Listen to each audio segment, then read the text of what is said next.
আসসালামু আলাইকুম, সবাই কেমন আছেন? আজকে আমি চলে এলাম চিকেন ফ্রাই নিয়ে। বাচ্চা থেকে বড়দের সকলের প্রিয় খাবার চিকেন ফ্রাই। এখানে আমি চিকেন নিয়ে নিলাম। চিকেনের মধ্যে দিয়ে দিলাম আদা রসুনের পেস্ট, মরিচের গুঁড়া, ধনিয়ার গুঁড়া, লবণ ও জিরার গুঁড়া। এরপর এতে দিয়ে দিলাম সয়া সস। সকল উপকরণ দিয়ে এখন চিকেনটা ভালো করে মেখে নিচ্ছি।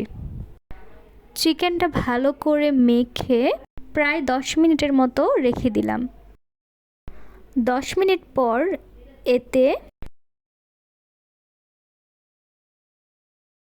অ্যাড করলাম কর্নফ্লাওয়ার, ডিম ও ভেষন।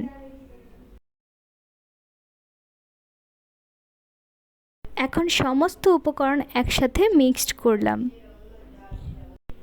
সমস্ত উপকরণ একসাথে মিক্সড করে এখন আমরা ভাজার প্রসেসে চলে যাব। ভাজার জন্য আমরা একটি প্যানে তেল নিয়ে নিলাম। তারপর এতে চিকেনটা দিয়ে দিব।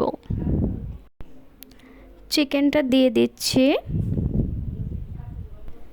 চিকেনটা প্রায় আমরা 20 মিনিটের মতো ভেজে নেব অল্প আঁচে। আমরা যদি অল্প আঁচে এটা ভেজে নেই তাহলে চিকেনের ভিতরটাও ভালো মতো সিদ্ধ হয়ে আসে। সো আমরা ভালো করে ভেজে নিলাম। এই চিকেনটা কিন্তু সকলেই পছন্দ করে, ছোট বড় সকলের পছন্দ। আমার চিকেন ফ্রাইটা এখন হয়ে গেছে, এখন নামিয়ে নেব। আমার মেয়েটা খুবই পছন্দ করেছে।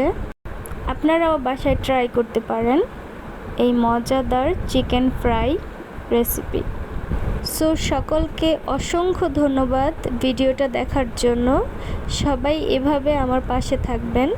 ধন্যবাদ।